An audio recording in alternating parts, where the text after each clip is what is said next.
And we are live. It is another week of Art for Change podcast. Today is Motion Mondays. And I am your host, Mr. Sapiosexual. And my co-host, what's up, AB? What's up, y'all? Hey, it's Motion Mondays. Yes, sir. Yes, sir. And Montana Cobain is in the building. What's up, Montana? What's going on? What's going on? Nothing much, fellas. Nothing much. Appreciate y'all fellas being with me tonight, man. Uh, y'all ready to chop it up? I think we were just backstage. I think AB was finna tell us the tea on Kanye. What you got for me, bro? Oh no, I seen a post about a tweet he made Yeah. saying he used to do some explicit things with his cousin until Oh he to the wow. age of 14. Oh I Yeah, don't know go how ahead wow. and true mute. that You go is. ahead and mute. Yeah. Whoa, I don't know. whoa, whoa I there. don't know how true that is. But did you see that? No, I did not see that. I don't got I Twitter. mean, it, I I was on Instagram. Hold on, Oh, let you me was on see. Instagram. Oh man. Kanye No, said Kanye said something crazy today. I mean, something outlandish today. I mean, I think that's Kanye being Kanye though. You know what I mean? We can about bet on Kanye saying something, off the wall. Yeah, it was something about sexual contact, like minors or something. Like when he was a kid, something about That he was having magazines. sexual relations with minors when he was a kid. Chipotle heat with a touch of I don't know how much I could say, just but basically, shoot, I might as well just pull this little article up. Yeah, Uh, man, you might as well pull the article up. basically, I seen something that said he had like him and his cousins used to practice or act out things they seen in these like Playboy Movies. Playgirl magazines. Oh shit. Yeah, Oh and so wow. he ended it with a lot of stuff I can't say on here, but he ended it with Yeah. like, yeah, I used to perform like fellatio on my cousin. You know what I'm saying? Like Wow. I'm assuming his cousin was a guy. You know what I'm saying? I don't know. I don't really. Whoa, whoa, whoa, whoa, whoa. Why you assume the cousin was a guy?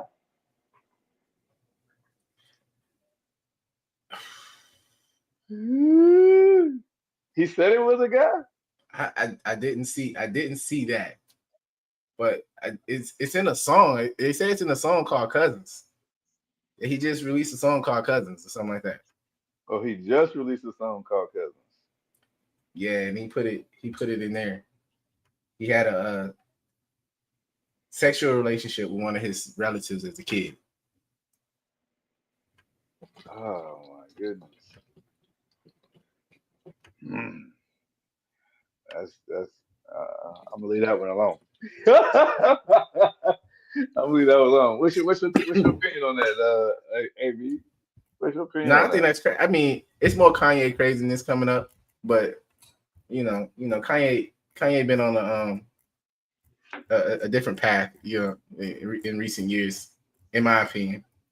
I mean, Well, musically, he's a dope artist, but he he has been doing some strange things lately. well, you got your boy out here. What was it? Kevin Gates. He was with his cousin for a while, and that was say so dating and what you call it. Kevin Gates was with his cousin.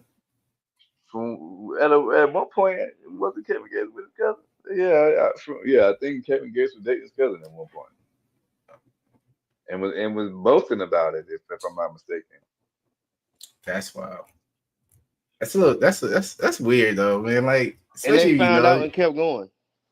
so they didn't Yeah, know at first. No. yeah, I think they did. Yeah, go ahead, speak on him, Montana. You may know a little bit more. Yeah. Basically, they were dating. They had been messing around for like I can't remember the exact story. I think it was either 3 months or 3 years, but it was a three. They had been messing around, you know what I'm saying? They had been doing it or whatever. And sit down, Chunky Monkey, sit down. Mhm. And so basically, you know what I'm saying, they happened to be at like a cookout or something. And they basically like, you know, well, that's your cousin. And they got looking at each other like, well, shit, you know, well. So he said him and the chick had a conversation about it, and you know what I'm saying? It was like, well, we didn't already, y'all done licked on you, you done licked on me, you know what I'm saying? So I guess might as well just keep it going, and that's how they played it. Man, what would one of y'all do in a situation like that? Man, Like, look. you dating somebody and then you find out this person that you dating, your significant other, is a relative. Like, Oh man. Oh man. Would you have the mindset like Kevin Gason, like shit, we already done did it? Or would you now be like shit, now that I know better, I gotta do better? I think for me, I I pray to God that I think it's easier for me because I know I'm gonna get beat up by the black women and my black queens, but because I typically date women with a little more flavor to them, I don't typically run into that scenario. But in the event that I was to run into that scenario, of course, it's abort mission as soon as possible. yeah, that I think that's yeah. Yeah, Nah, it's yeah. abort mission for me, You know what I'm for saying? sure. I'm gonna get the knife in the back and the slaps upside the head. Oh wow. I like them light Okay. bright and damn near white. So I mean, you know what I'm saying? Yeah. There's nothing wrong. You know what I'm saying? I done dated my melatonin women or new me in black, whatever you want to call them. I He didn't. You know said what he I'm saying? said he said that direct line, maybe. Oh yeah. I put that in prep. But yeah. That's what I was talking about. That's what I was referring to. Oh, I'm sorry, I didn't mean to cut you off, Montana. Go ahead, brother. No, I was saying like, I've dated, the brown, but I just got my preference, you know what I'm saying? And you know what I mean? I married a damn, uh a half and half, Kit Kat, Twix.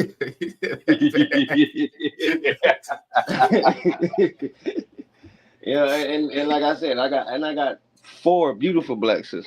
You know what I mean? So I have nothing against, the black race or black women, Like should I same, say.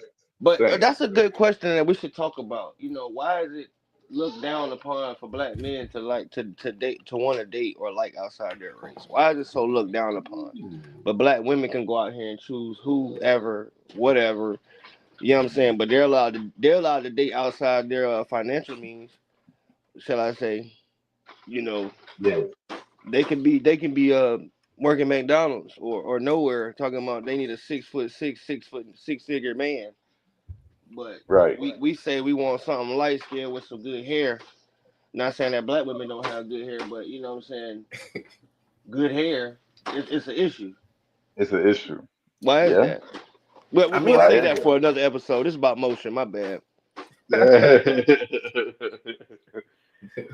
Hey, look, why you that's a good you know what? Therapeutic Thursdays. We'll I'm dive in. deep in that.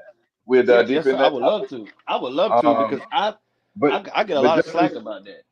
I I get a lot do of get a slack lot. about it too, brother. All my kids are mixed. I even had someone jump. Exactly. Yeah, we both I in the even, same mix. We get a lot I of slack even had about some. Yeah, man. I even had someone jump in my inbox and directly say that, like, how can I speak? How can I speak in my poetry and speak all this pro-black and advancement for black people, but my kids are mixed? They said basically like I'm a sellout because my kids aren't 100% black, and it's like it tickled me, me because it's like a lot of people don't know.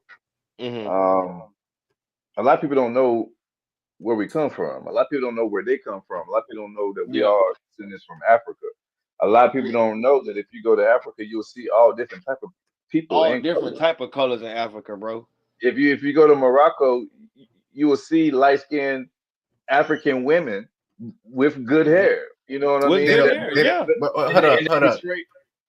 They don't refer to themselves as African They though. don't. They do not refer to themselves I as just want you to know, northern Africa, they think they're Arabic. They think they're Yeah, Arabic. They don't. yeah. I've heard They that. you call them an African, they're gonna be like, think I'm Arabic, like Yeah. Right. for real.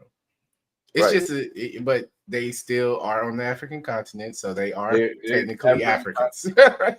Well, Thank you. it's like bro said, That's people my don't point. know That's my point. You know what I mean? people don't Yes. know where they Now come from. they're gonna say that they're Moroccan all day long and that they're not African. You know what I'm saying? But where's Morocco? You know what I'm saying? People don't like where's Egypt? Stop. You know, a lot of people do. A lot of people. You will see a lot of Islamic members there. A lot of people who are from Israel there, but the country and the continent is Africa. You know what I mean? So, like I said, you go to Africa, you see a lot of colors. You got people who you know look Caucasian, but grew up and spent their whole life in Africa, and tell you that they African. So, South Africa, prime example. You know what I'm exactly. saying? So I think a lot of people just gotta educate themselves more when they speak on certain things. And when I hear other people speak on certain things, it just show me how much they are uneducated. You know, it's not an attack on my race for me to date somebody that is my preference, and I shouldn't be attacked by my preference when women have preference too. Women have Yeah, crazy high they have a standards. crazy preference. You know, they got so much a high list of standards. So if mine is something aesthetic that is aesthetically pleasing in my eyes, why do I have to be attacked for that? So I agree with you, brother.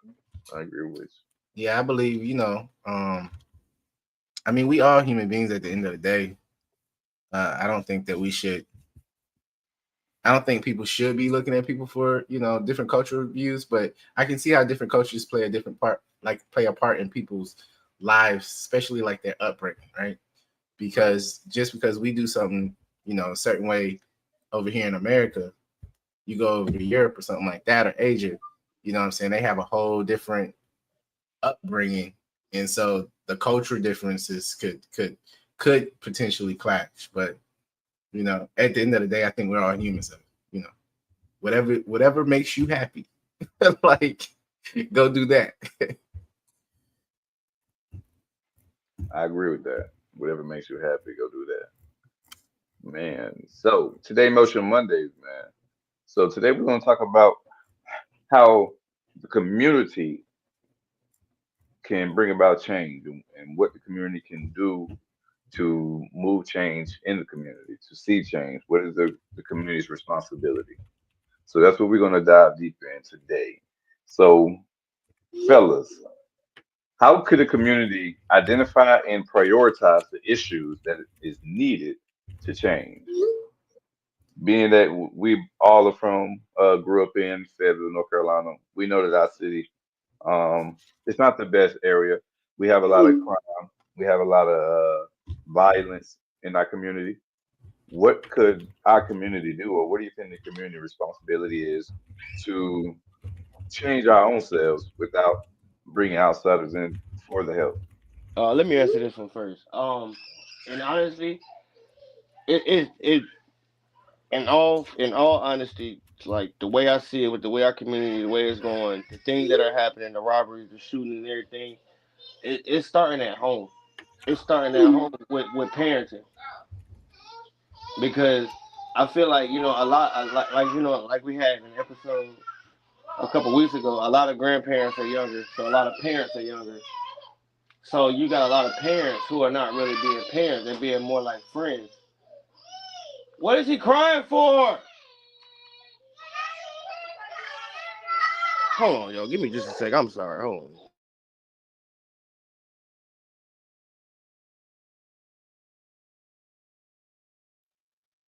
You're all right, brother. It's okay, man. We know the parents' life is first. What you think, AB? What do you think in some ways we can change the community, bro? Or what do you think is the responsibility for the community to bring forth change? Should I say?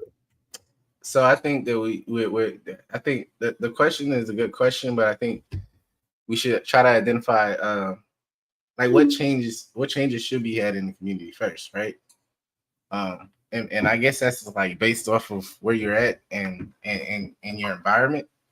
Yeah. But if we're from Fayetteville, so y'all know how crazy Fayetteville is. Yeah. I guess a counter question would be, but everything that's going on, in the local community in Fayetteville, what needs change? What needs change? Okay. I was just asking. I don't know. I think that's a good thing to highlight. What needs change is before you can make change, you got to identify what the change is that needs to be made. Absolutely. So totally agree with that statement. Um, I think some of the changes that need to be made is like I think we need more mentorships in the community, more things for the kids to do that are less fortunate. So that means things that doesn't cost a lot of money. Um, I think it needs to be more cost efficient after school programs for parents because the economy is changing and parents are now having to take on more hours just to make ends meet. Uh, and and I think there needs to be like more summer programs and more support system for the single mothers. So the problem is it the lack of resources? Is that what we're saying? Like the problem that we're identifying here, like in Fayetteville itself, is it the lack of resources? I would have to say yes. A lack of resources would probably be one thing. I feel like the kids don't have nothing to do, so then idle mind is the devil's playground. I feel like whenever you don't have nothing constructive to do, you find something to do, and it ain't always good. I mean, think about us as knuckleheads. We even had the the little teen clubs growing up. They don't even have that now. Like, where do your kid go and party? Where do your kid go to be a kid with other children that is a safe space? Right. And we don't really there's not a lot of, especially in Fayetteville, there's not a lot of places where kids can go around. You know what I'm saying? I mean, I guess And did then, they have and a then the boys thing and is, girls club? Did they have a boys and girls club? Like, I mean, I've never known anybody to go to like I've heard of like the boys and girls club and stuff like that, and what it's supposed to do for kids and stuff, and kind of help them, you know, be in like this little community where they can like grow together and stuff. But I've never known anybody to be part of that particular program or any type of program like that. Do you think we need that? We need we have a boys and girl club, but I don't know what it takes to get into that roster to be able to get your students or your kids there. Because I know that we live in a community where the average um, family makes $40,000 or less, and anybody knows that $40,000 in today's time is not a large amount of money to live off of, especially when your rent in most places is 1,500 or more. If you just do say you got a nice place, say you got a house and your rent is $2,000. What's 2 times 12? That's 24. That means $24,000 is just going to rent. So if you making $40,000 a year, half of your money goes just to your rent. We're not talking about your eating. We're not talking about you having children. We're not talking about getting to work, your other bills, insurance. So $40,000 is not a lot of money. So I said all that to say that we don't have our community. We have a lot of poverty in our community, and we have a lot of single mothers in our community, and we have a lot of people in our community that are struggling financially. So I think that we need incentives. Being in our community is so large and growing, and the cost of living is not increased. So the pay has not increased. So in North Carolina, the minimum wage is still $7.25. That's ridiculous. No one can live off of it.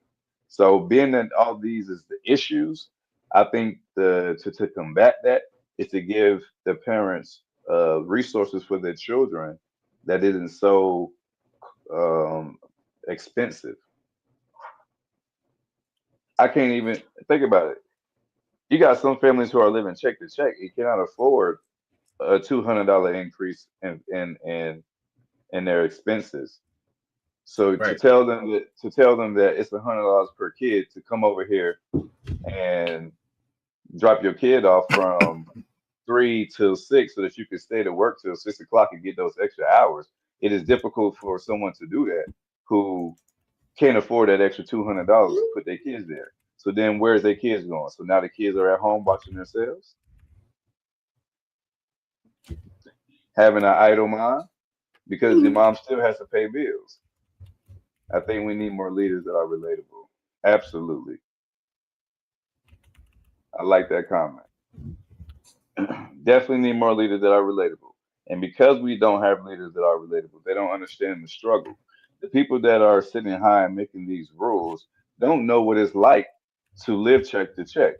So how can someone who don't live check to check dictate the incentives that your community needs? Right. So I mean, if the median income is the median income in the United States is about $40,000, right?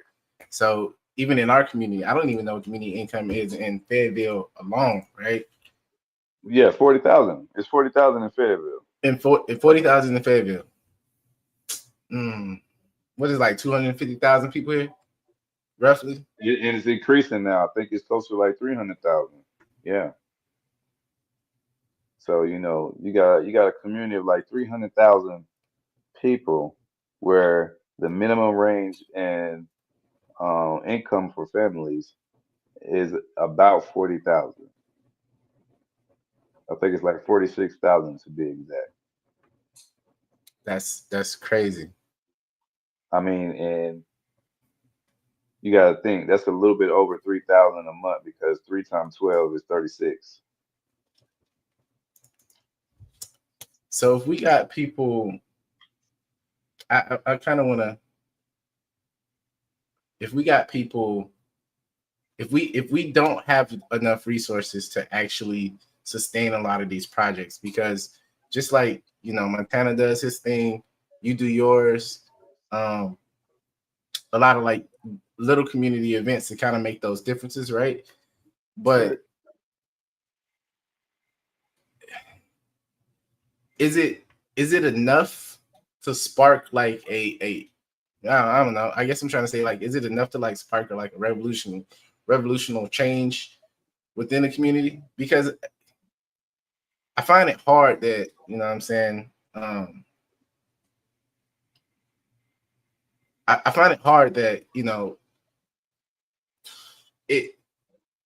it can bring enough change, right? No matter what we do, there's always going to be, that corner where people can duck off to. All right, so she put up. She said as of 2013, is now increased to 56. So $56,000. So $56,000 a year. So a little under $5,000 a month.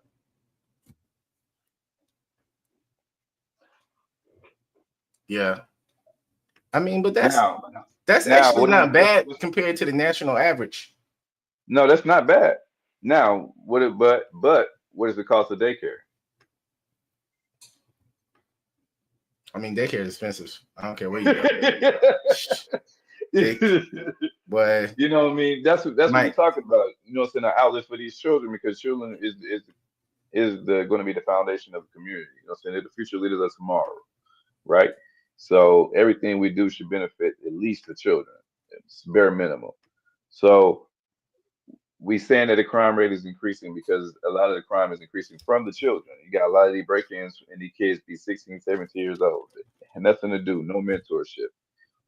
In what way could we create a mentorship program for the community? Do you think that is necessary? Do you think that's something that'd be beneficial, like a Big Brothers program, like a men's program? I think we need to grab a hold of these young men because these young boys is lost. I got 4 young boys that live underneath me, and when I come down the stairs, like I gotta bump into these little boys just to get by. Like they don't have no fear, and telling them excuse me, they look at you like you crazy. You know what I mean? So it's like, what type of energy would you say for that? And look, she said that is still not enough. She said the average mortgage is $2,500. Look at That's that. true. The average mortgage is about 2,500, especially with the housing market today. Average prices of houses today are literally, I would have to say, almost 400,000, like an average price. A 3-bedroom, 1,800 square feet, will cost you about 3,000 today. But that's besides the fact. No, so at that average rate, you're looking at $30,000 just to live. Just to live, right? You ain't put food on the table. You ain't put gas in the car. You ain't even pay the car note if you got one. Like, You know what I mean? That's just to live. We ain't pay no utilities. That's just to so, have the rent. so do you think the education system will help a little bit? Because most of our kids spend most of their day, like you said, like most adults are at work, right? And technically, the education system and the schools they actually go to actually influence a lot of their behaviors and decisions that they make, and it actually is it's actually kind of raising our kids in a sense, right? Because they're at school for what, 8 6, hours. 7 hours, 8 hours a day, Yeah. you know, and then by the time parents get home and stuff like that, they pretty much going to bed supposedly, right? Whatever the arrangement is. But do you think the education system would help with the kids' success and not driving them down these rabbit holes? Because I see a lot of kids in colleges and schools, not colleges, but I'm just saying like schools, high schools, elementary schools, where the teachers, right, they're not paid enough, so a lot of them only go to work for a check. And they don't really care about what the kids learn and do not learn. They're not really caring about teaching the kids to be better adults or even to be better students, right? They just, hey, you show up here. If you absent, I mark you absent, and that's pretty much it. For real, like for real.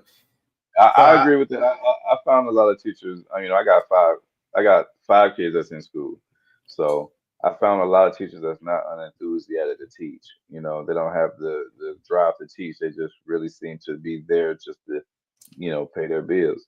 And Liz made a Lisa good point. says, we need more trade programs for the youth. She said college isn't an option for everybody cost wise. I totally agree. I think high school should definitely give more trade programs. Like my dad was telling me when he was in high school, they had metal workshop, wood shop, you know what I'm saying?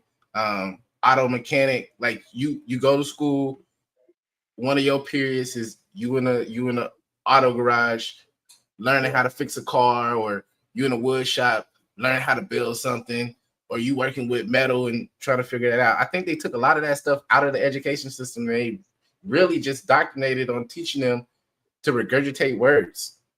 Yeah, absolutely. She said in New York schools, she said they offered the trade programs in the high schools.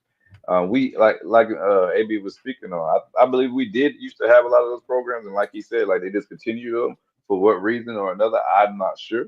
But yeah, having some of those back would absolutely work. But like you said, I believe that our teachers should be paid more. How? My thing is this. And this is and what I'm finna say goes is totally off topic because I'm finna bring up another group of people who is not who we speaking on in the moment. But like, how could like nurses, CNAs, and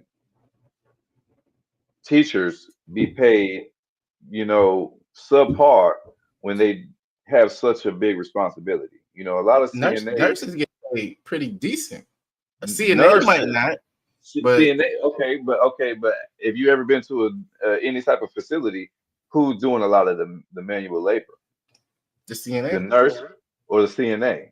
the CNA. Who's really being the caretaker of the patients? The CNAs, you know what I mean? And they get paid very little. Nurses, I'm not saying that, but you got to go a lot of school to be a nurse. And a lot of the nurses, you know what I mean, if the CNAs is on the floor and there's enough CNAs on the floor, they don't have to do the same type of work as the CNAs do. So the CNAs and teachers, they have two very large responsibilities, and they get paid very little. You don't really get paid very good as a teacher until you are principal or you at a college. I get that. So, let's say in high school I was in law and business, and one of my class rooms was made into a courtroom. That's actually kind of cool. That is dope. But that's almost like a trade though, too, right? Yeah, and Like, see now we got Trump who's saying that he wants to defund, Department of Education. so okay, I kind of agree with that in a sense. Okay, so speak on that. So we just speaking on Yeah, teachers need more money. Yeah, So okay, speaking so on that how the play. teachers need more money, but you think we also should defund Department of Education. Speak on it. So Right. how are we So going to pay for it? Because you can't say private school because we just talked about people only making $56,000 a year. They need $30,000 just to pay for their for homes. private We just schools, talking right? about people not having no money. Private school like $30,000 tuition So regardless. so So speak on it. so how do we pay for teachers making a livable wage? Because I don't think a lot of teachers actually make a livable wage. If Trump cuts out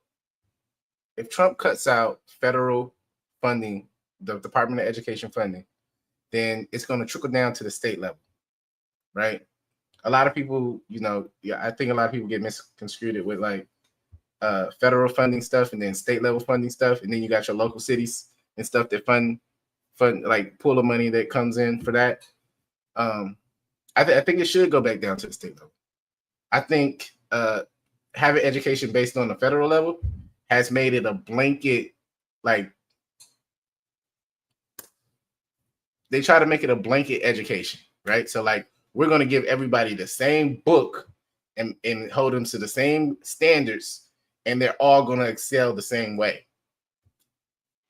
By state tax,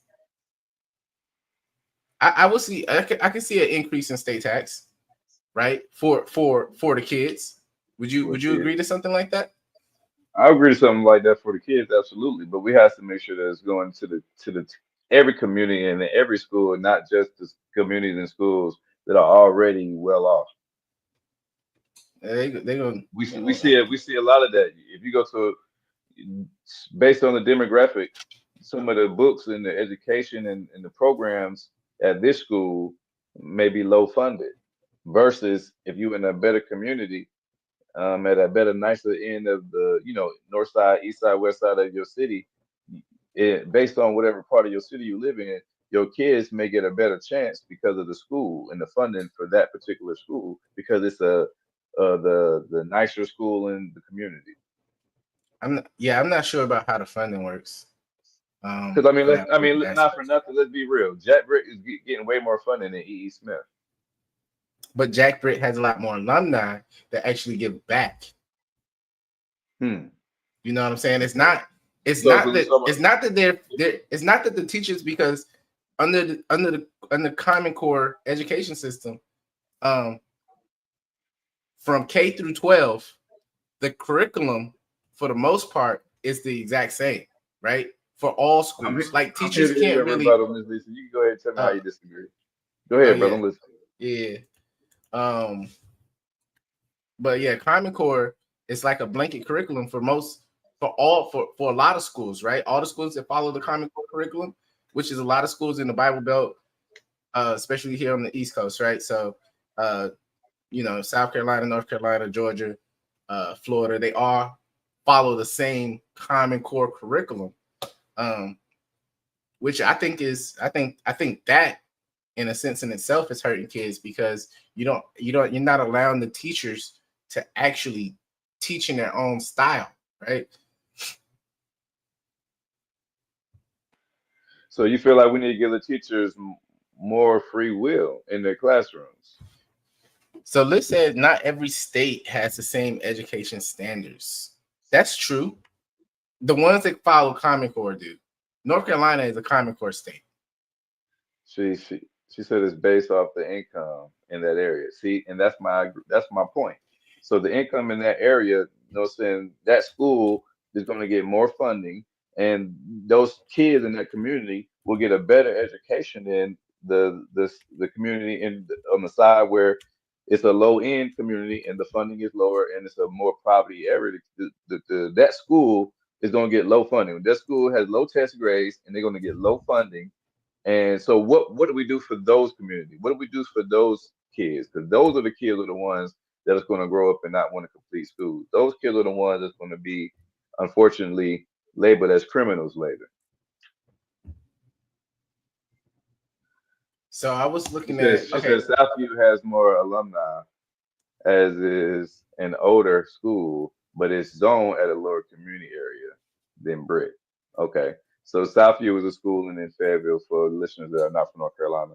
Southview, she's saying that school has more alumni and is an older school, but it is a zone lower community and lower income community than Jack Britt. Jack Britt is a high income community neighborhood surrounded by Gates Ford, which is a neighborhood that has big old golf course and $1 million mansions in it. So of course those kids in that school have a better education. The school itself is probably one of the nicest schools in our community, and only their teams seem to get put on TV unless the only way the other teams like the other schools get put on TV is if they get to the championships.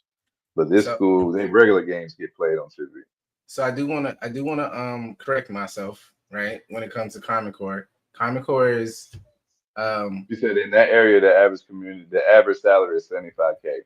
25K more than the average of the whole city. Yeah, Common Core is mostly just ELA and mathematics. So everything else is pretty much on the school and in what they decide to do, right?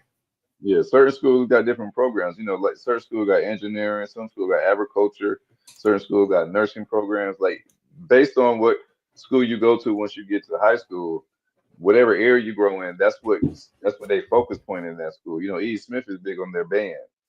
A lot of their students get band degrees and band scholarships and athletic scholarships. For academics, you got Jet Brick, you got Terry Sanford. For engineering, I think it is again 71st, but they also have more athletic scholarships, things of that nature. Westover has a big band program, so they have more band scholarships and arts, like a big art program, like an art school. Yeah, I think we need it.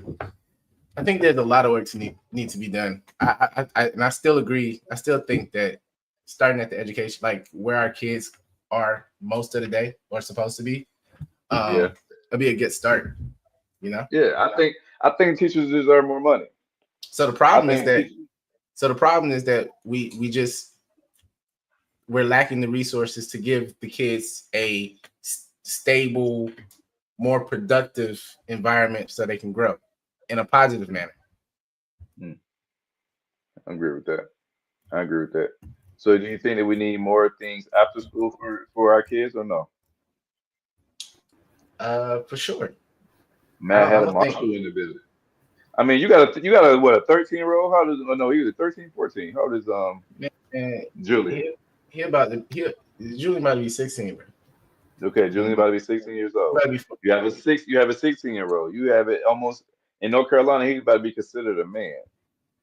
What is it to do in Fayetteville, North Carolina, for Julian to do after school right now? To idolize his mind, to keep him to construct his mind, to keep his mind from being idle.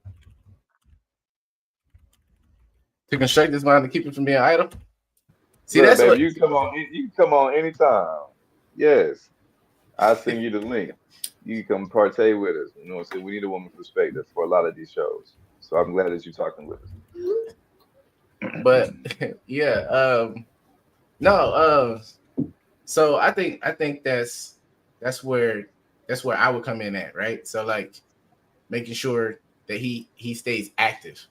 I'd rather see my son be active in like some type of sports, musical instruments, doing stuff outside of school that can grow his character in the direction that he wants to do. Because as a kid, you're trying new things. You're trying to figure out where you fit in, what you're good at.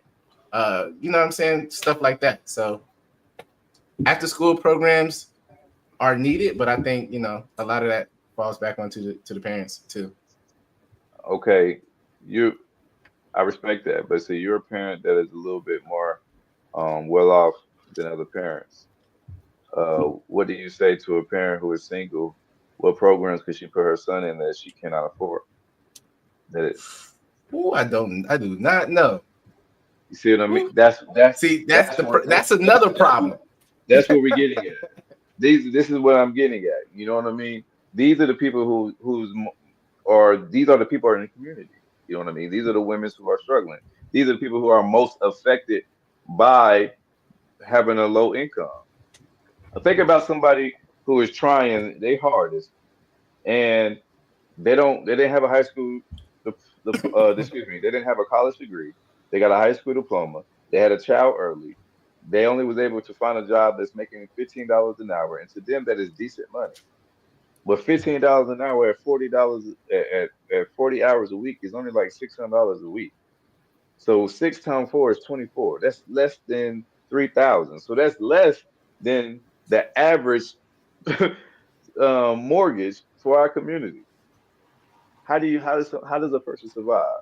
And they still have to do something for their kids to make money. So if I got two incomes, what am I doing with my child? My child is only 10 years old. Am I supposed to leave my child at home? Hopefully not by themselves. But So and it's right. So I think after school programs is necessary. I think it needs to be a center. I think we should create some type of center. You just said something about art. Why not have an art center? so And the people I was sports, thinking about this the other day too, you said because sports with the cost as well, right? You know what I mean? another Like way I yeah, can get back to the community, like my profession is in IT, right? I can host right. like IT workshops for Ding ding ding young ding ding. individuals that's inspiring, that's interested in the type of work Yes, that I do. yes, And I brother. want to get into Yes, something like that, right? Just host something on, it can be on a Saturday or maybe even like a Sunday or something. I don't know. Or maybe even one day after school, like, depending on my work schedule. But yes, just something that I can give back to the community. You're interested in like little programming. I can show you where to start from, and we can build little things together to get you excited to see if that's something that you want to continuously learn. Talk to yes, a brother. library. Yes. A See what type library of would be a good one. see what type of programs we can incorporate with the public library. That's already a building to do this to have the webinar, to have the let the kids come on and use their computers if they don't have one at home. That's You where know. play. That's where people used to go and everything like that. The library. Yeah. If libraries got more advanced and became more up to date and everything, I think a Yeah. library could be a good Let me be place. right back. Library is a great place. I agree with you, Matt Heather. Um, I think I like where everything is going. I think having a place where adults can volunteer to spend time with these kids. You know what I mean? That way you're not worried about that way the programs can be free. You know, you have a man who work with cars and he got time that he want to help some young boys do a little AutoCAD with little workshops in his garage. I think that would be dope. An art studio that want to give free classes and letting kids, paint, draw, sculpt. I think that would be dope. And if we have multiple instructors that want to volunteer on certain days, I think that would be awesome. You know what I mean? That way, and then allow like, the community to fund and take donations for this center because everybody kids is going, you know, and that way have like a nonprofit organization center for the community, for the kids after school for people who cannot afford it, or do it where whatever you can afford, do it like income And people based. need to reach out to the smaller towns as well. And if Yes, you, if all the artists are in LA and doing everything in LA and doing all the proceeds in LA, you keep it in LA. right. It's not expanding. You're making a change there. That's great, but don't you want to make change throughout? Don't you want to make change throughout? Exactly. Absolutely.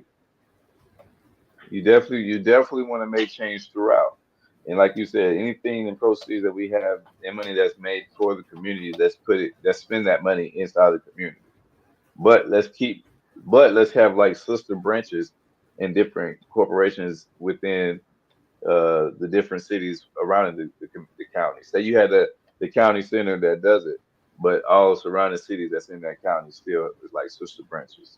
I think these are great ways that we can incorporate change in our community.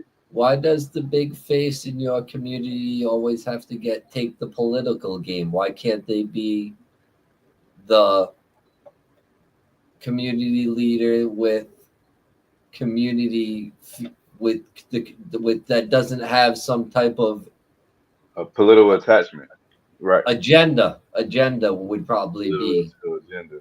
Yeah, I agree with you. Just doing things for the community, just for the community. Period. Without wanting to be the mayor, without wanting to be the town commissioner, Without without wanting. wanting the recognition and everything like that, because the recognition will come in due time. Absolutely, absolutely, brother.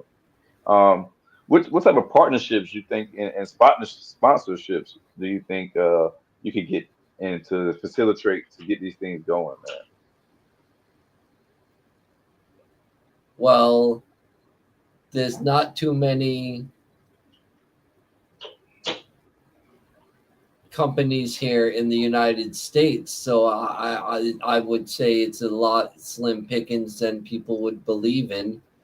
I Right, think it would be a lot of smaller businesses could get involved, but as far as big corporations trying to get involved in being donors, a lot of the companies are overseas, a lot of and conversations. Yeah, I think getting with like your local WalMarts, maybe talking with like their regional managers, telling them what you want to do and see if they want to sponsor by giving us supplies to, pencils, canvases for the art projects, paint brushes, etc. I think that's a way that we could do that, and I think most when you're telling them what you're doing and telling them this is something that we're trying to do for the community for people who are low income families, I think people could get behind that. And like I was saying earlier, even if you want to make money some way, you can simply make it to where it's income based, like based on whatever income you have. You know what I'm saying? That's your price for entrance for your kids to go here. But we're not turning nobody away. You know what I mean? Like if y'all can only pay $20 a week, then y'all can pay $20 a week. If your circumstances is a little better, but you still want your kids to be able to go here, but you can afford to pay, $100 a week, then we'll let you pay this. But we're having to where we are cap out where it's still under daycare. Like how we want is them it to people can live off of GoFundMe, but we can't fund the schools? hello, hello. I mean, and I think people we do fund the school, but I think we got crooked people that sits in those high seats and they don't spend the money well within What the do school. I think that schools are always the first thing on the chopping block. If you ever noticed the news, the way the news portrays it, the first thing they're going to say is, "Oh, we're going to take this away from the schools. We're going to take that away from the schools." They use that as a leverage point because they know if they take away knowledge, and knowledge leads to power. Yes, sir. Yes, sir. Yes, sir. I teach my kids that reading is fundamental, and fundamental is knowledge, and knowledge is power, and power is the key. Keys open up doors to your destiny. This is what I teach my children. So absolutely, and I think it's more responsibility for the parents. Don't get me wrong. I think that school should not be the only way that our kids is getting their arithmetic, and their education. I think that's still something that foundation should start at home, but I do understand that in today's time, um, to even survive, now we more parents and more people are having to work more, and now it's to the point where both parents are having to work. So you don't have that secondary person at home now. Now that secondary person is on a job too, and certain people are luxury enough to have their job work with their kids' school schedule. But most of us, it'll run a little after school. We still getting off. We still fighting through traffic to make it to our school, to our kids. So I think having an after school program or a place for them to go that is set up and funded by the community for the community is the best um, result that we can have to see change within our community. If you ask me, you still with me? You still with me, Mad? Mm-mm. Everybody connection messing up on me today, but it's okay, and we're gonna keep this thing right on going. Mm-mm-mm. So if you are out there and you got a question for me, man, you just pull it up in the chat, and I will answer it the best of my knowledge. Mm-mm-mm-mm-mm. While I wait on my fellas to get back to the tables. Yeah, yeah, yeah.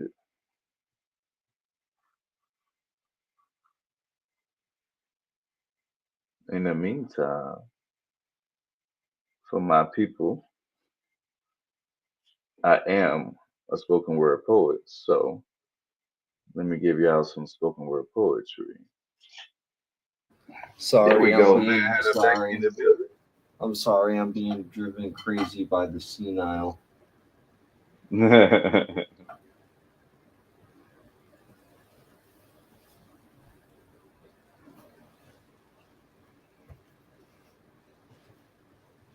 Back with me, my boy. Yeah. Montana back in the building. Yes, sir. Yes, sir. Yes, sir. What's up, gentlemen? What's up, gentlemen? What's going Man, on, man? we were discussing change in the community, man. Montana, Okay. what is something you think we could do to um, bring change within the community? Something cost efficient that can benefit the community. 'Cause we want to benefit the community, and we're speaking on members of the community that are more on the low end who may not have the finances to put their kids in activities, like someone who is a little bit more well off. Okay. Well, see, like, well, for me, I would say the opening of y'all don't do it again. Stop. Stop, please.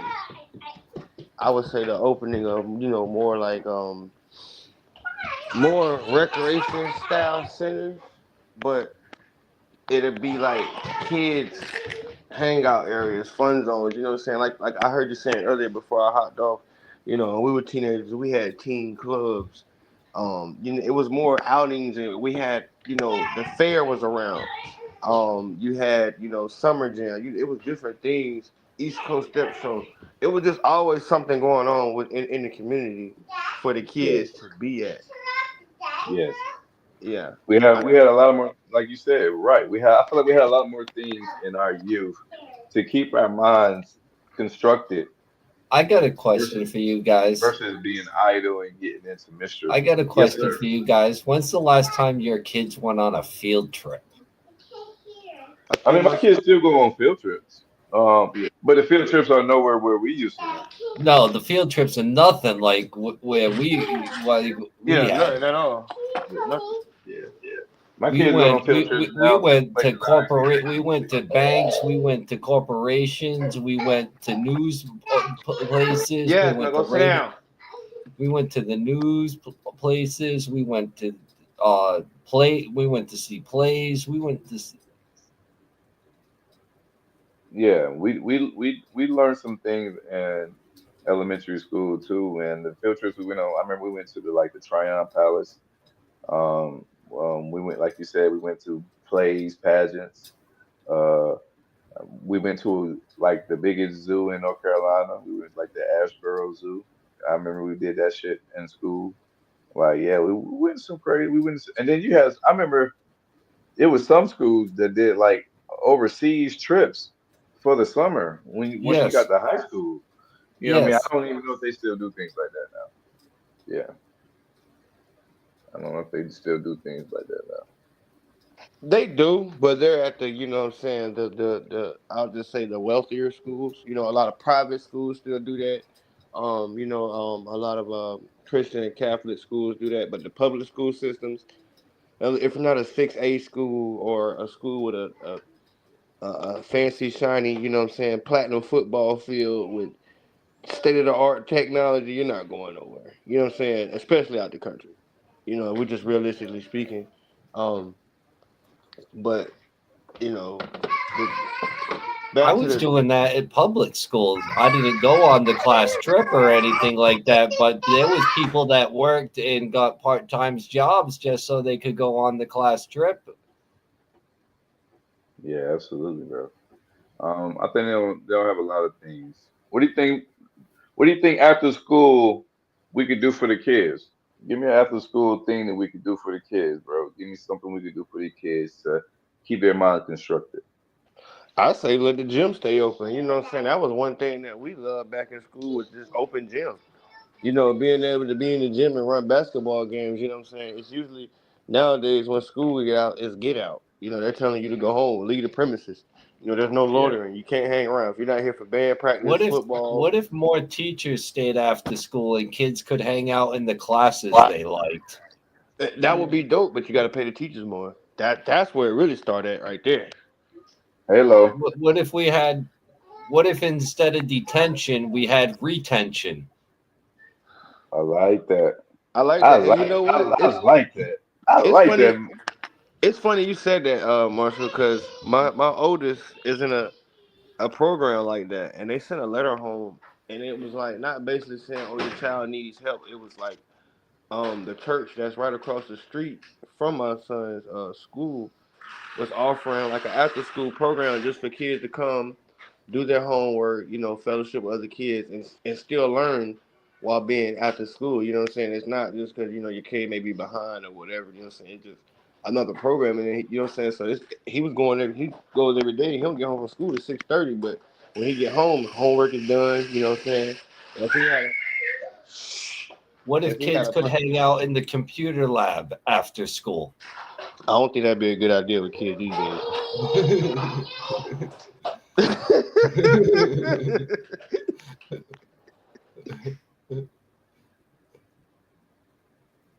Why you say the kids say they get up too much mischief on the computers, huh? Man, you remember all them viruses we was downloading on LimeWire and FreshWire, right?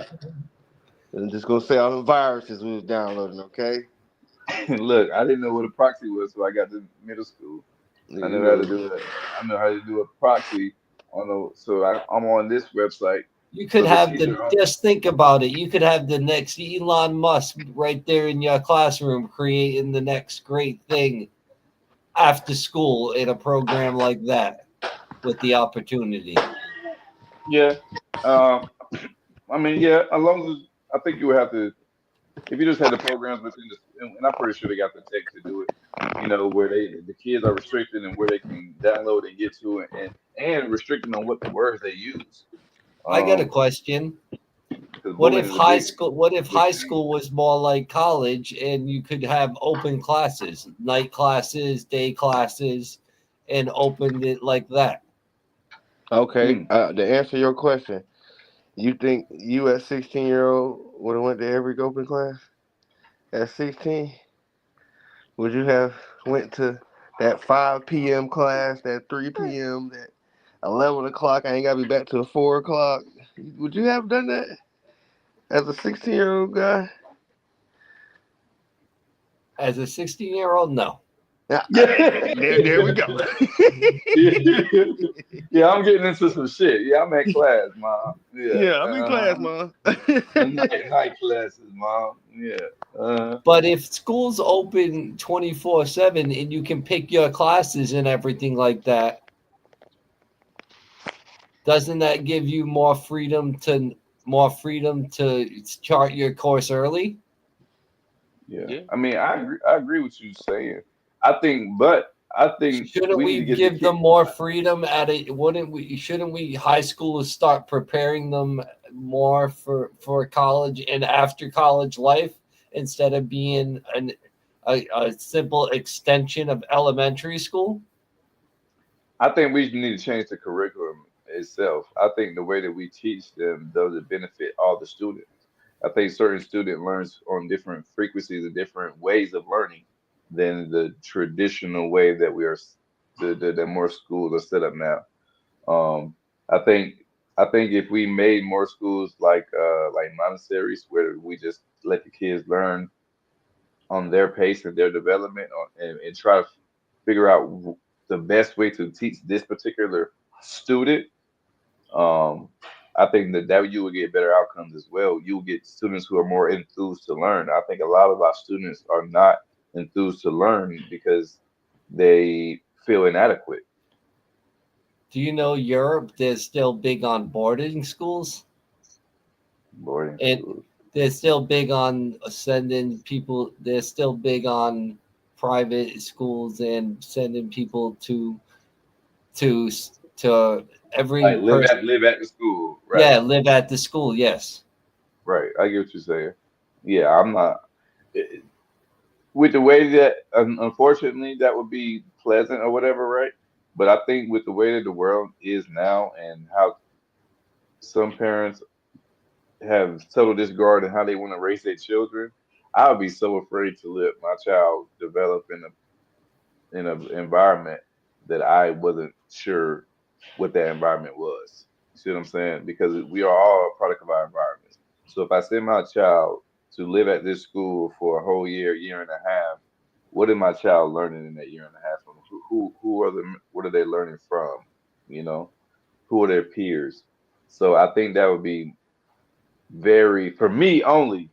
Because I wouldn't trying to control the environment my children grow up in and develop in so that when they get in environments that is unfamiliar or environments that is toxic for them, they can be able to identify.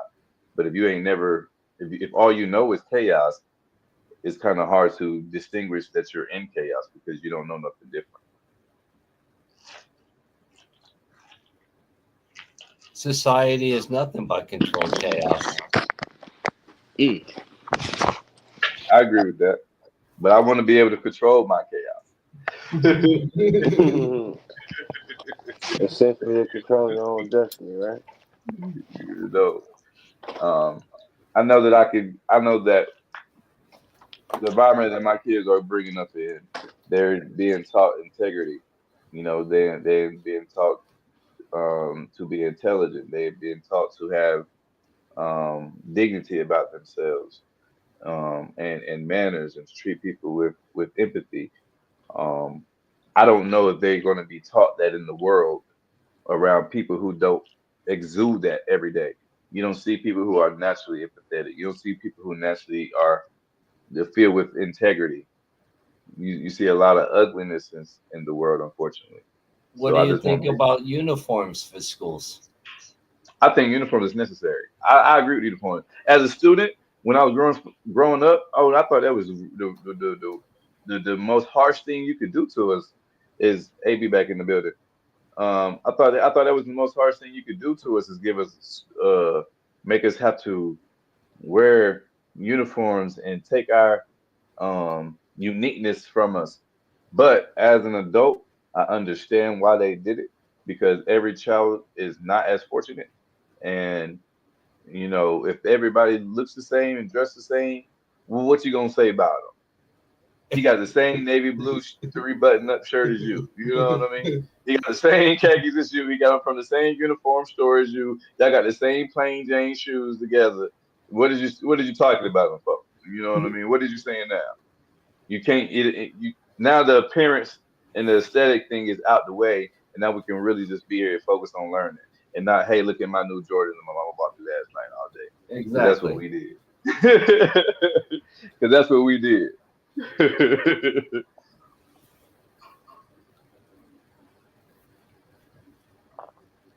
Exactly. So that's what we did. Oh yeah, if I bought shit, my mama didn't have me fly. Oh, I had to show it off. Oh, when I got to high school and I was buying my own stuff, oh, you couldn't tell me nothing then. Mm-mm. In Me and, Asia, in Asia, kids take the train in school uniforms and everything and travel like that. That's how safe it is in some of these Asian countries. Now, see, they take the train up north too. They take transit to get to school. When I was in Virginia, we had to take the city bus to get to school. It was a whole total different thing because I'm from a country boy from Fayetteville, North Carolina, which is a metropolitan for North Carolina. But it was nothing like the city of Virginia. So when I went to Virginia and I was in Norfolk and we was riding a city bus to school, like that was new to me. I ain't know that that's what we did. And the kids that was in that community that grew up in that, this is what the way they've been doing it this whole time. So it's so natural to them. And that's how we even learned. Like, but yeah, so I mean, and we was literally in the city on the way to school in the morning. So like you ain't know where your kid was. So it's something you riding the school bus with people who were riding the bus to go to work. So the city bus with someone who's going to work, but the city bus is taking you to school. So your kid gets snatched up any day. Now, granted, it's a bunch of kids on this bus. There's a lot of eyes on this bus. You know, but that it had to be safe enough to do that because people still do that now. I think even though I said people are ugly, I think that it also is a stigma that everybody is evil because we're not all evil. Think about it. Everybody drives every day. If people were evil, people would be using their cars as weapons. People would be running into each other. I mean, think about the person who cut you off in traffic. You still slammed your ass on brakes, didn't you? You didn't hit that person. You didn't run into them. You know what I mean? Like everybody is not as evil as we like to portray. You know what I mean? When you walk across the street, somebody still stop their car to let you get by. You know what I mean? Like we're not as evil as we say. So when somebody runs into a crowd of people with their car, we're like, oh my God, that is an awful person. Because that ain't what we naturally do. Our conscience really keeps us from being and having these intrusive thoughts. I mean, responding on our intrusive thoughts, should I say? We may have a thought like, "Ooh, I'll fuck you up right now." Excuse my language, but we won't actually do it. We'll just be thinking it in our minds. So I don't. I take that notion that people are not as evil as we say. You said, and the only reason why I even said that is because you said they feel safe enough to send their kids to there. I don't think people just really just come around and snatching kids. I think there's a certain group of people who have a certain agenda.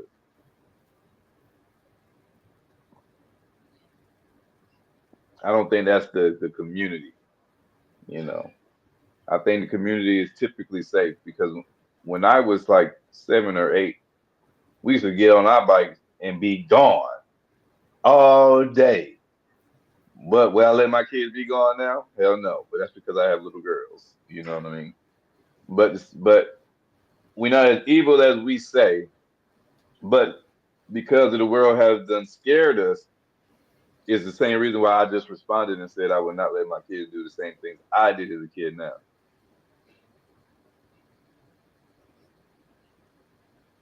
Montana, what's your take on that, bro? You letting your kids do the same thing you were doing as you was a kid? No, You think the community is as safe as it was as you was a child as it is now? no, because listening to what you just said, listening to what you just said. Hold on, Jack. Listening to what you just said, bro, it's funny. My homeboy came over here the other day, and he said his oldest son was pissed off at him because he didn't allow his son to go to a house party. And you know what I'm saying? When he sat him down, he said, "I told him." He said, She you, said, same in New York. They rather trench it in New York too. My he bad, said, brother. Go ahead. he said, you're mad at me right now, but you'll thank me later. You'll thank me later. You know what I'm saying? And I agree with him. You know what I mean? Like these kids are different. You know what I'm saying? And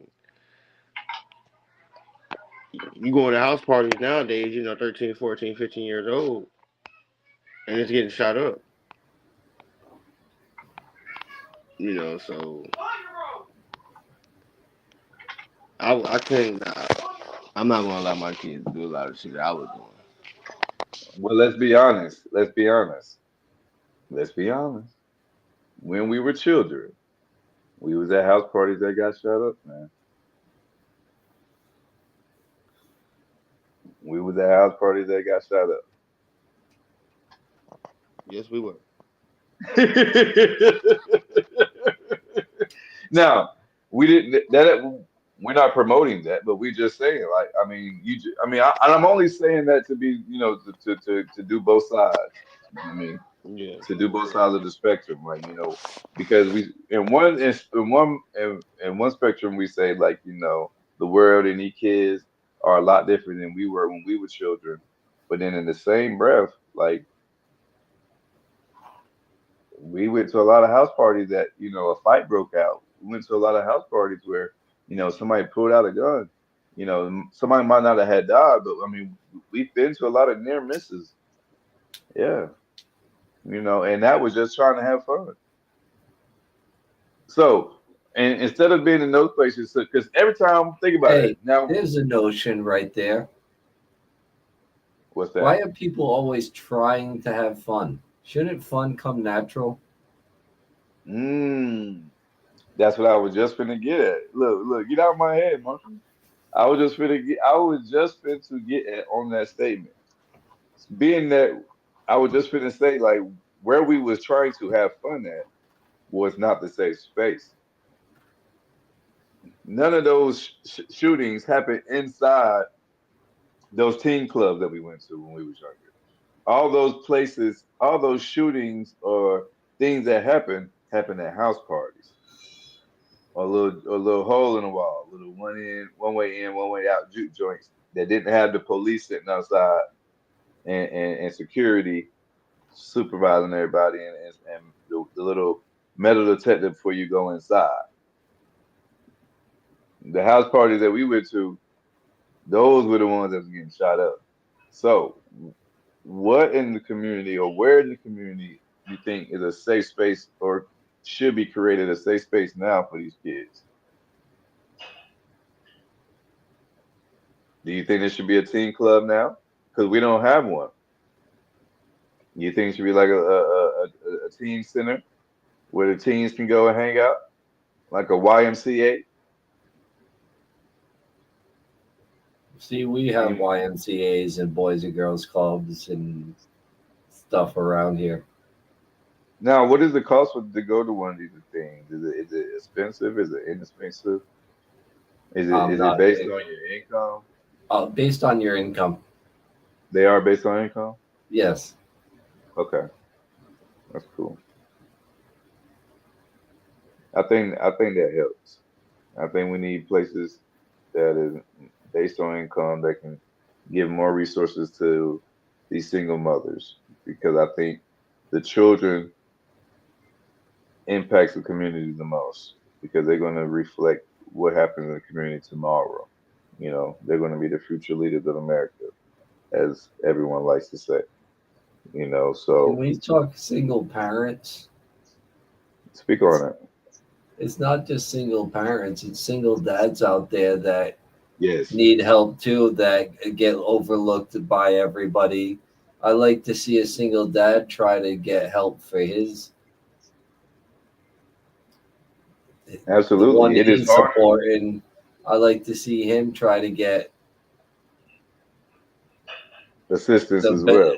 assistance as well without Right. being looked at, without being negatively looked at as in why can't you provide. Because you're the man. Yeah. Exactly. I Not I only agree am with I that. the man, not only am I the man, but I'm the single parent. I'm a single parent. Yeah. And I just stated earlier that in today's economy, it really takes two. Like your grandfather was able to take it all in because he was able to do a lot with his $60,000 salary. You know, now in today's time, a $60,000 salary doesn't cut it. 30 of that is mortgage. You Yes. know, the other that is going to be expenses. He ain't made no money. He ain't got nothing to show for it at the end of the year. $60,000, you live in check to check. You really live in check to check till you see in six figures. Until you see in about $100,000 a month, most people are living check to check. If you make it $75,000 a year, that's still check to check. Depending on where You you live, you $100,000, you might still be living check to check. say so exactly. And do you just hear especially when houses that are not $1 million homes are selling for $1 million homes. Because I'm sorry, what a $1 million home looks like today is not what a $1 million home looked like when I was a fucking kid. Oh $1 yeah, million plus home is just a house in the suburbs most days. right. I mean, I'm talking about 25 square foot, 2,500 square So foot. you're telling me I got to spend $1 million just to get to the suburbs? 1,800 square foot, 2,500, $250,000 for the year, and you only got 1,500 square foot. I'm talking about 1.5 bath, one car garage, quarter lot, yeah, $250,000. Yeah, you want a double wide? Oh yeah, I need $80,000 for a double wide in a trailer park. Not even on no land. No land. A $200,000 will get you 674 square foot trailer. Up there where you at. Yep. That is ridiculous. At least now I will say $250,000 will get you a house in North Carolina. $200,000 will get you like 674 square foot. Where the fuck you at? He in Rhode Island. Oh yeah, sound about right. Yeah, man. And the housing market is crazy up there, bro.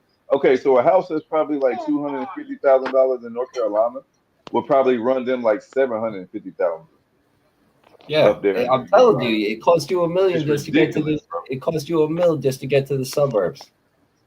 $1 million, bro. Just to get to the suburbs. And we talking about a rent style home. A regular style home. That's wild. We ain't talking about nothing too fancy. You know what I mean? You're not even in no HOA. But see, that's my issue with the houses down here. Like, I'm not paying no $400,000 for no cookie cutter house. Yeah, You they know all what I'm look like they plain Jane. Yeah. Like, I can't do it. I got to have a backyard. I got to have a front yard. I don't want my house to look like Mr. Robinson's house, who's 5 houses down. It's just a different color. You know what I'm saying? Exactly. Like, no, I'm cool No. on that. If I want to spend that type of money, man, it's gonna look my way. I might have a trap door here or a hidden vault there or whatever. Like, spending that type of money, that's the reason why I'm so hell I bent. haven't bought a house yet, and I've always told myself when I got a house, it would be developed from the ground up. Yeah. My house would be developed from the ground up and built. I would get with an architecture, and we would get together, and I would have my house built from the ground up. Man, yeah, I definitely agree with you on that one, man.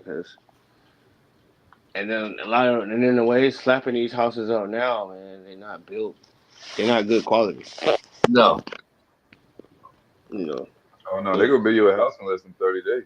I mean, they may build you a house in 3 weeks. I mean, start to finish. Yeah, 3 weeks. Yeah, I done seen it. So sold in the 4th week. Somebody living in it by the next month. 6 weeks. In 6 weeks, someone's in there. You see balloons and stuff and cars backed up in the driveway. I'm talking about driveway just got poured 2 weeks ago. I'm telling you. I done seen it. They lay side down, put a little tree out front. Someone came and moved in there. I done seen it. Hey man, how do y'all think partnership with community and local government can enhance the impact of change and initiatives? How do you think the local governments could step in to create initiatives for the community to basically bring the poverty in the community down, bring crime in the community down, and bring the morale and the productivity of their community up? Isn't that why they got voted in there?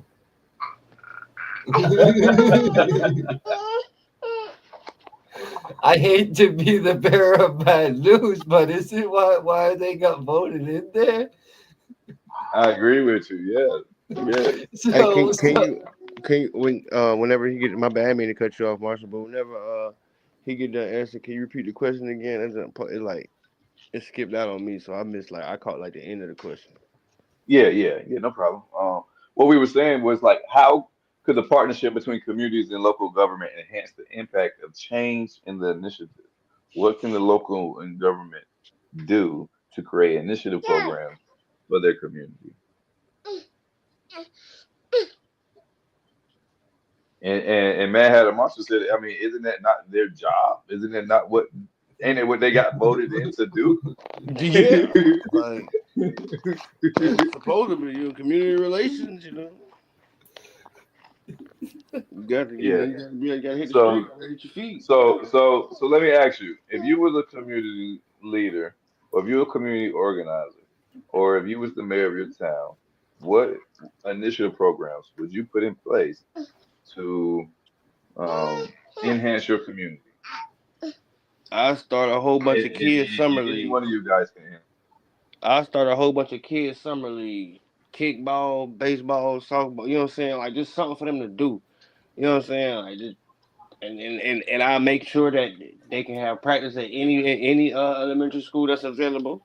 You know what I'm saying? Any high school, whatever. You know what I'm saying? They don't have to worry about um we don't have no place to hold the games or the tournaments or whatever. Nope, you go around there to such and such elementary, and that's where it's going down. I would try to do that, and I would do a lot of like community days.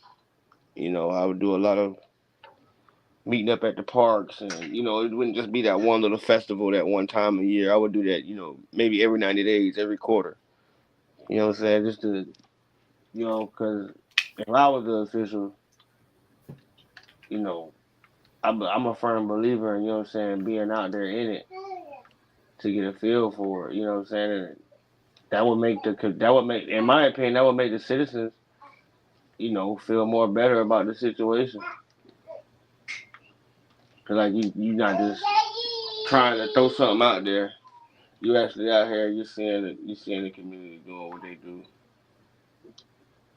and so on. I got a question for you. Mhm. Instead of staying in that desk, getting out and interacting with their community, letting the community see them. How many people in that community don't know who their mayor is? The whole Fayetteville. You know what I mean? What you got for me, Matt? Do schools still do career day? I They believe they do. still do career day. Yeah. My They kids tell me do. about career days, so I believe they still do career day. Cause I Now, want do everybody volunteer like the career days we had? We had no. extraordinary career days. I don't know if their career days is on the level that we had. You had somebody there who was an astronaut that showed up. You know what I mean? Yeah, and somebody You brought know? in like an uncle, or there was always that one awesome. Between career day and field trips, it gave kids the imagination that they could become something. So if they Yeah, don't go on field trips and they're not seeing that this can happen, and they're not having career days and they're not being introduced to this, so all they're seeing is what they've grown up around, so they don't think anymore. yeah, Yeah, I I like agree that. with that. I like that. What do I y'all agree think about with like that. having like a community? You know how they have like the fair or carnival that comes around every once in a while. What about like something that's stationary for your town? That'll Like, be dope. and it's something small just for your community, like for them to be able to go on the weekends. You know what I mean? And it's always open. Like, and they got that fair set, and you got the vendors out there cooking, and then you do it where, you make it affordable. Like, if you live in a town, or do it for the kids. Like, if they got certain grade A's in schools, they free entry or something like that. You're just talking about small amusement parks. Yeah, Yeah, we just for need your them. community. Just for your community. Like, something carnival, like your That's fairground, that's what that's like what a it small used to be. fairground, for each That's what it community. used to be. Up until there was the big chains of the Six Flags and all Yeah, that, there was the small community fairs and small community community amusement parks that eventually got shut down because of the big chains. But see, I'm talking about something year round, like something that's always in your community, like a Ferris wheel that's always there. And they got the money to do it. You know, like you got certain communities, you got Six Flags or Busch Gardens, and you just live in the city where Busch Gardens is. You Yeah, just I know live in about that Orlando one. Yeah. where Disney is. You know what I mean? But I'm not speaking on just the people who just actually live No, where I'm you say they speaking live. about. No, I'm speaking locally. There was two Yeah, locally, amusement. right? There was two amusement parks that we had. There was one that closed back in the early '90s, maybe late '80s, and then there was another one that closed at sometime in the '90s that they just got put out of business by the bigger chains. But there were local amusement parks. There was Yeah, even a yeah, local ski resort not too far from where I currently stay that eventually the ski resort closed down. So eventually it just became the smaller, it was small and everything, and they closed down for the bigger and better. yeah, right. I think we should create things like that for our communities if they don't have it. Because I think about it, they create jobs as well because they giving somebody has to run the machine. Somebody has to take the tickets. Somebody has to pay, sit there and control the mission. Somebody has to be security. You know what I mean? So that creates jobs for the community and that creates constructivism for the community. And you said imagination. That gives the kids something to be imaginative about. You know what I mean? They give them something to do. I think having, we got rock climbing place downtown in our community. I think having that place be open during the week for students and have a program set up where people who are low income can come in and if they want to rock climb for a little bit. We have like a gymnastic gym, like an amazing gym or kids gym or whatever, and it's got all these little things for them to be like gymnastics and to get them ready for like the early Olympics and kid Olympics. I think that place should be open most and more affordable than it is because it's high as hell to take your kids there. Um, so I think a lot of these places should be open for low income families because low people. It's sad to say, but the Did your reality is high a lot school of these. have a gym? Yeah, our high school had a gym. Was it just for the athletes? Yeah, Like just for like the like like like like a place to lift weights and everything. Did your high school have a place? we had a weight room, but the weight room was typically for athletes, right? Most athletes, Why not open it up to the whole student population? right? I agree. I Now agree. the little guy getting made fun of Can work out. can work out. Why not? You know what I mean? I think all these little initiatives could be a way that we can facilitate our community better. Um, So, Mayor Hatter Marshall, if you were the mayor in your community, what initiatives would you put in your community to try to create more jobs, to try to combat poverty, and to try to combat crime? Well, first off, up I would fix the education system in the school system. Yes. I would start with How would you do that, brother? If you don't mind me asking. it's a lot of the things we are already mentioning, bringing back field trips and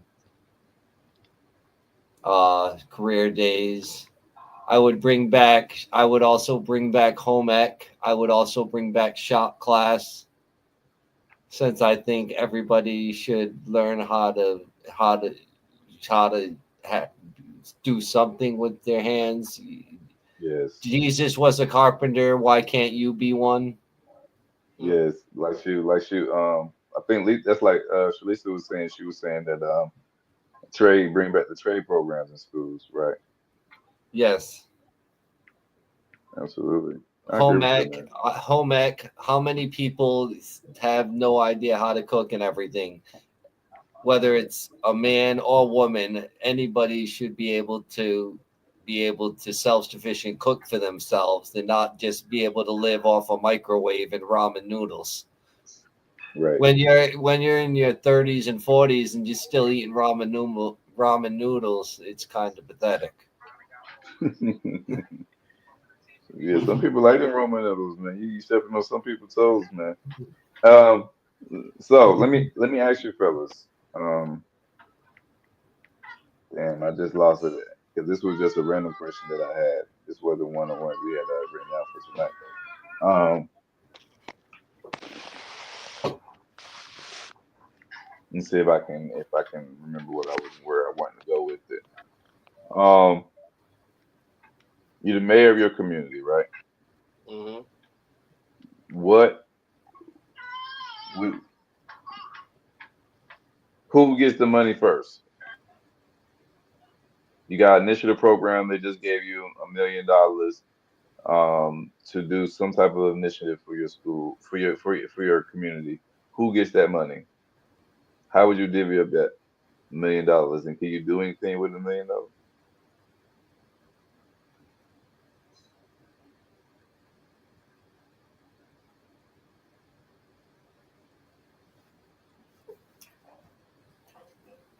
What you got for me, Montana? Oh damn, yeah, I was talking.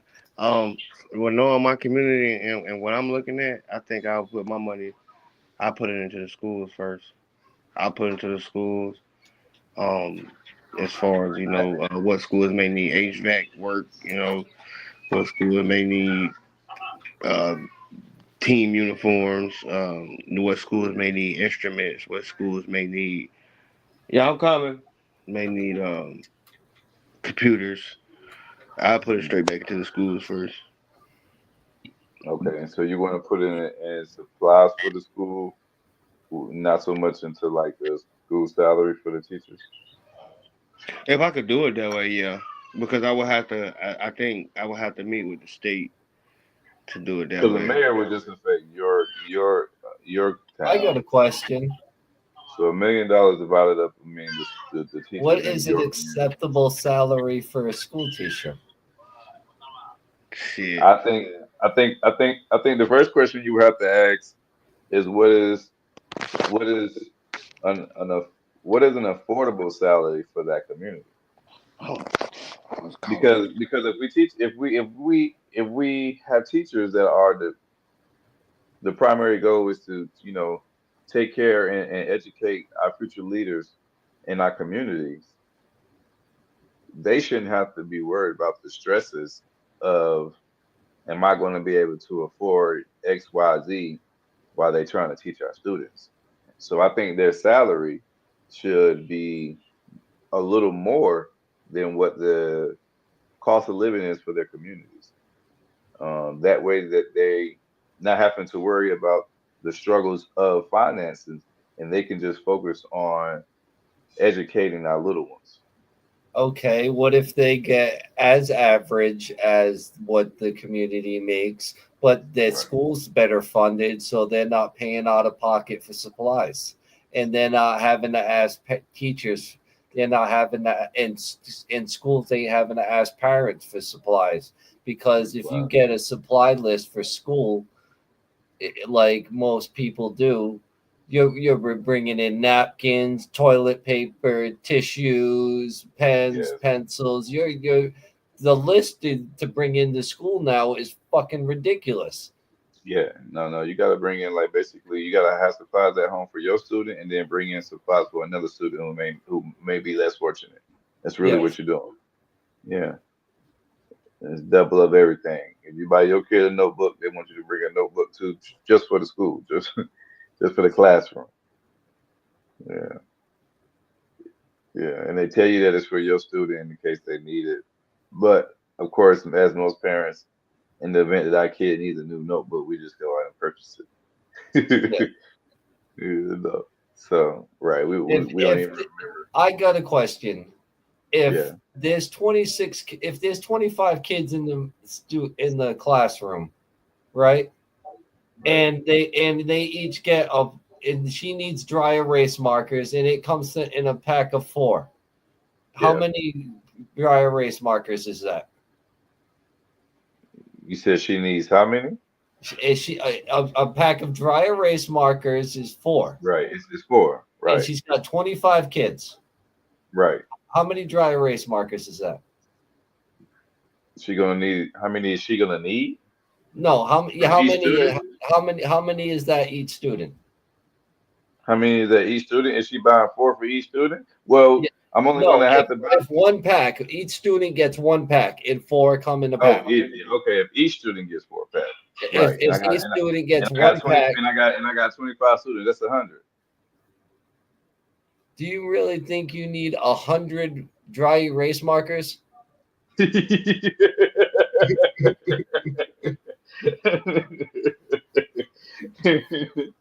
Probably not.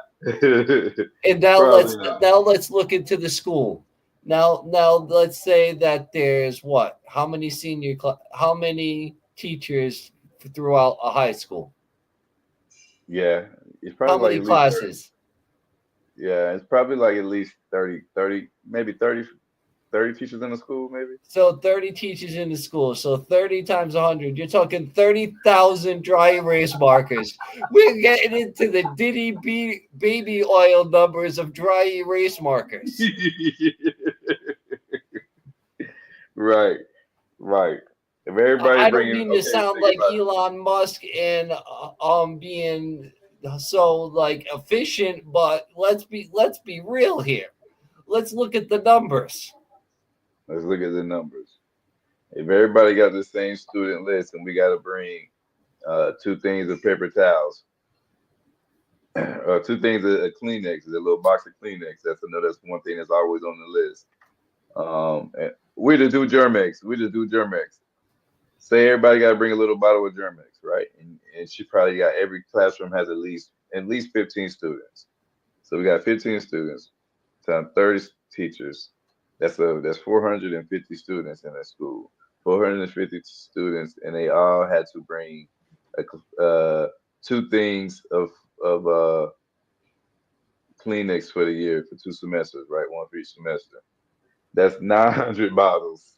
See what I'm going here. See where I'm going here. All right, so yeah, I see where you're going.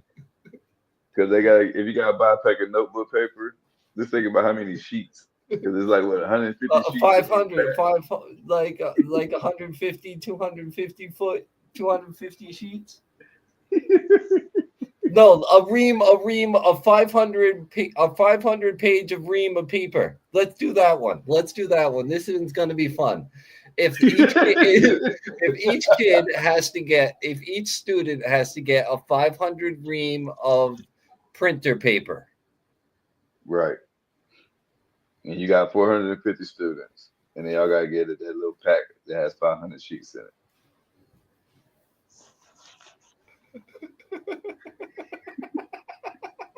That's ridiculous amount. That's ridiculous amount of paper, bro. That's a lot of paper. 225,000 sheets. Yeah. I don't That's think a the lot of students using paper. that all fucking school year. Yeah, you're right. All right, so maybe a little assessments with this school list. Shit. They got enough supplies for the next couple of years. All right, so the teachers are taking this shit home, is what you're saying. I'm just saying the numbers ain't added up. I'm just saying I'm on by Elon Musk and the numbers ain't added up.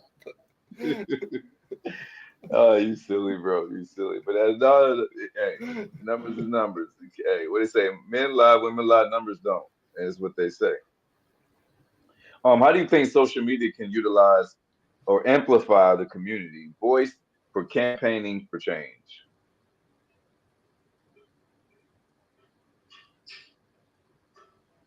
How do you think we can use social? Well, it can be used many with different ways. Social media can spark community change anyway, whether it's positive or negative. I'd like to say that the positive reams more results, but it doesn't.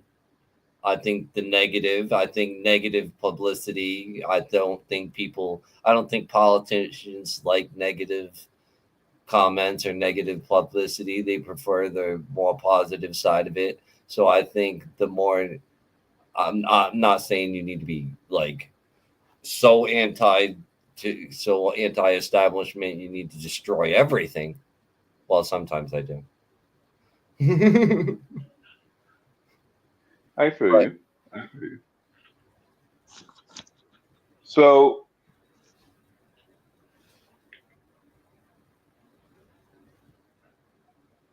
if I'm a single parent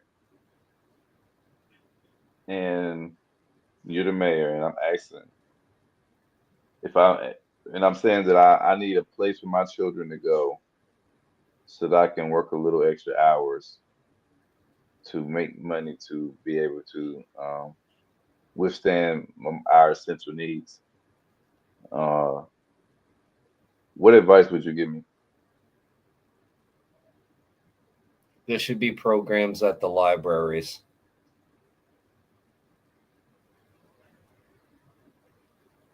So the library, should the library, would it The be public library should be the place. now? Is that somewhere I can drop my kid off without my presence?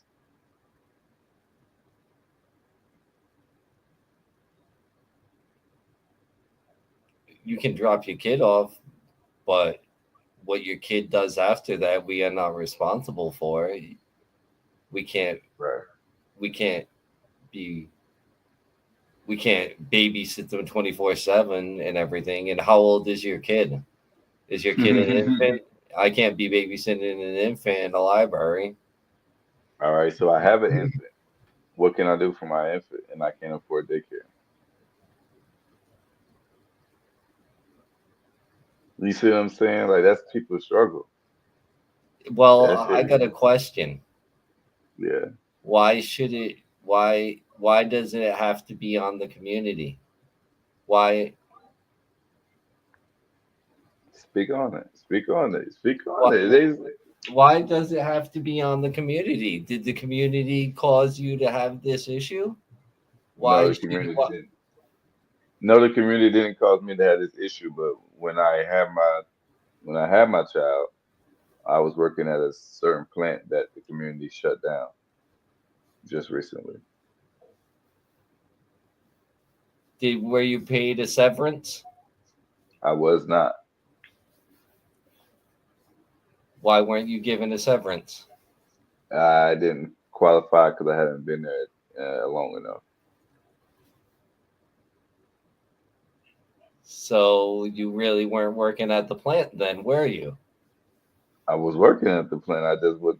They didn't give it to people who let they was there every year, and I hadn't been there quite a year. This is So so you're telling me that you didn't work at the plant a year, but you want the community to help you. I'm saying to you that I was in a financial position to have my child. Now I'm not in the financial position to to pay for my child daycare that I was before. What initiatives or how I can get help for my child as far as um, daycare or assistance so that I can be able to make money. I'm not asking for someone to do the work for me or pay my bills for me, but I need somewhere for my child to go so I can pay my own bills. Why are you gonna put me on the spot? Because don't you see the name? Don't you see the name? Don't you see the name? I think there's a lot of people. I'm not the biggest fan of children. I like my Right. own. I like some of my own nieces and nephews. But as far as regular other children, I think they're bastards. I think a lot of people are mad they had their kids. I Yeah. think I people. think I think one of the overused word is it takes a village because I think the village is just an easy way for people to pawn their kids off. mm, I think it does take a village though. I do because I think it takes a community because everybody has a different perspective and everybody play a different role. And your village could be just your family. It could be that could be your village. Your village, your tribe. When you look at other countries, that's how they raise that's how the children are raised. The children are not raised by one person. Only in America do we have the culture where, oh, this my child, and you can't tell my child what to do, XYZ. You know, in other countries, the community raises the children. The lady up the street can Yeah, tell but the you, other but in those other countries, the community cooks for each other, and the community showers at the yeah, same place and everything like that. this is true. In other places, the same place that I'm speaking on, the communities are a community. They actually do pull together, do things together as well. So, but what I'm saying is, it seems like to be those communities thrive more, and those communities have less crime. They're also less technologically advanced. So, is it better for? So it's better for us because we selfish and isolate, but we more advanced technology wise. Well, Like, it goes to the whole West versus East thing. yeah, yeah, And yeah. I'm not talking about West Coast and East Coast. I'm No, talking I about know the West the of Western Hemisphere and the Eastern Hemisphere. yes, Absolutely, yes. absolutely. I know exactly what you're talking about. I'm figuring out what you're putting down. I'm loving what you're feeling, man, Helen. Yeah, absolutely, man. Yeah, and we definitely gonna have to talk about that. We may have to create another show on Wednesday or Tuesday just to have our own day to talk about some of the conflicts that we see building between the Eastern and the Western Hemisphere. And what we think the future of our country is going, especially when it comes to our next wars. I Yeah, think I think our next war takes us to Africa. speak on it. You can speak Uh, on it. We got 15. the Horn of Africa is a hotbed for terrorism. You got the Houthis starting problems in Yemen. Yemen is causing and terrorism is making its way into Africa. And next thing you know, we will have they will be fighting terrorists in Africa. So then you will have the conflict of Africans becoming insurgents while African Americans fight their own roots as roots on a war of conflict, the conflict of mind. It'd be a war of the conflict of mind. Absolutely. I think it'd be very interesting, man. So yeah, we'll create a whole show just on that. You know what I mean? And we're gonna do our little deep dive, and we're gonna pull up the what we research, so that what I mean, people know that we just don't just be talking out our ass. We love to research the things that we talk about, and we love to have people to interact and um, challenge, our perspectives, because what I'm saying, a wise man would tell you that he knows nothing. A fool would tell you that he knows everything. So I'm a wise man. I can sit up here and we can talk all days from our perspective and our understanding, and I'll say to tell you that I know nothing, because I don't know everything. I lean not to my own understanding. Definitely not. You got a closing statement for the people, man, about someone who is trying to build a community or uh, bring a community together. What advice would you give that person closing out for the day, bro? I'm not a community leader. I'm not really the best person to speak on it. Right. I understand that you're not a I community leader, just but only have things I would do. I would try to clean up veteran homelessness. yes. I think that's a thing that needs help. I think I think veteran and affordable housing would be Mm, veteran affordable housing would be a nice thing. yes. affordable housing. Period. I think the housing market is ridiculous, and I think the wide range.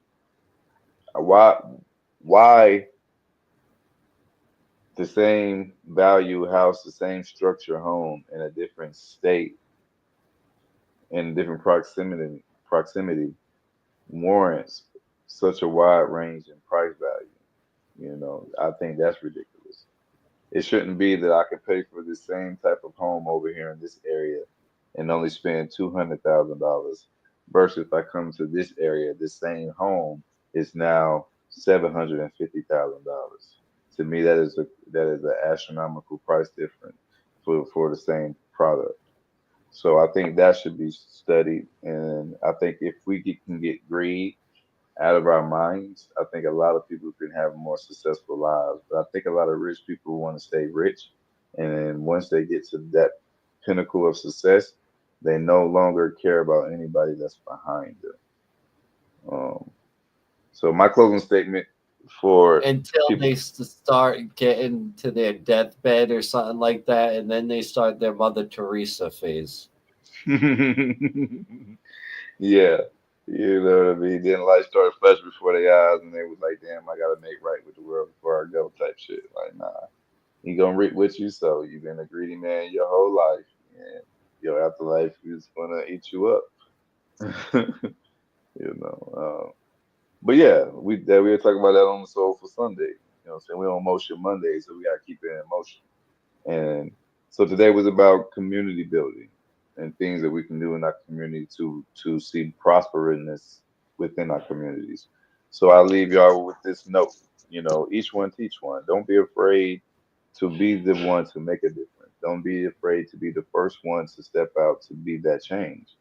Don't wait on someone. If you have an idea and God put that in your heart, or if you don't believe in God, if you feel like the universe put that into your mind, it's a reason for that, and act on it. Don't be afraid to be the change, because you never know what come from it. I think that is the beautiful thing about us. We when you put, as someone said on the show the other day, when you put men um, alone in a room that they create. And I think that is absolutely true. I think if you put a lot of creatives alone in a room, you can come up with some positive, constructive things. And I think that we need to create more